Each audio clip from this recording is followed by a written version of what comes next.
So I like the Colts initially, plus the points at the 49ers, but now Garoppolo will play.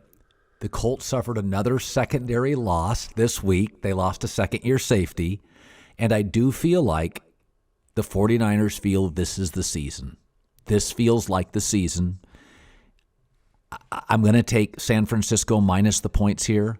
Deebo Samuel remains one of the most underappreciated skilled people in the entire league. They get a push on the offensive line. And I feel the same way about the Colts is the way I feel about the Dodgers. I can like a lot about your structure, but there are just years you can't get a health break. The Colts cannot get a health break. I think I take San Francisco minus the points here. Yeah, you're right. And that's the side to be on because you just mentioned it. T.Y. Hilton gets back last week. Paris Campbell plays last week. Carson Wentz looks like a world beater because he's got his two best weapons, and he's got Jonathan Taylor, who's looking like a legit number one fantasy running back when the drafts happen starting for next season. Now, T.Y. Hilton is questionable. Paris Campbell isn't playing. And what you've got is a 49ers team that seems to be battling injuries every year.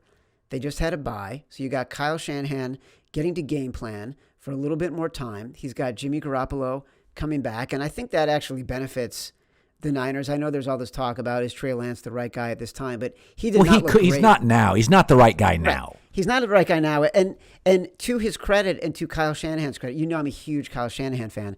To his credit, they were in that Cardinals game. There's 4 or 5, they missed 5. They're 1 of 5 on fourth downs. They make one of those. That's a different game. And so this team always knows how to compete. Now they're significantly healthier because of the coming off of the bye. I'm going to give you a couple stats. I'm going to go deep into the precedent-setting stats. Let's see how you like these. All right. Non-West Coast teams going west for a prime time game. The West Coast team, 52, 29, and 6, 64% against That's right. You don't bring that weak shit to the West Coast. Don't bring the West Coast will thump you. I'm gonna go like even deeper into the rabbit hole, and I'm gonna read this. When I'm done reading it, I want you to tell me. This is like the magic trick we did last week, where I was amazed.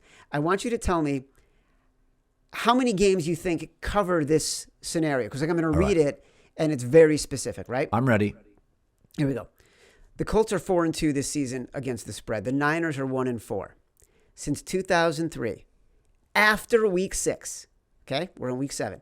Teams that have covered less than 30% of the time. So the Niners in this scenario versus teams that are better than 500 against the spread. The teams that are covering less than 30% of the time in this scenario, they win at a 71% clip. They cover at a 71% clip. How many games you think fit that scenario? Because it's very specific. In how many years? Since 2003. 50? Triple that. 150 games. So you have a big body of data. There's a big body of data that indicates the Niners are the right side here. Jesus. Now, and then I don't couple that with sort of all the stuff that we talked about. No, I think it's Paris Campbell's not very good, but he's a weapon. He had a touchdown last week. He's got speed. T.Y. Hilton does as well. Pittman's more of a 2, so you lose your 2 burners, and good luck. So it's who, by the way, I love Pittman. Great hands, doesn't drop anything. Great kid. More of a 2 than a 1. You lost really both your speed TikTok, guys. Really good YouTube. We love him on YouTube. We watch his stuff.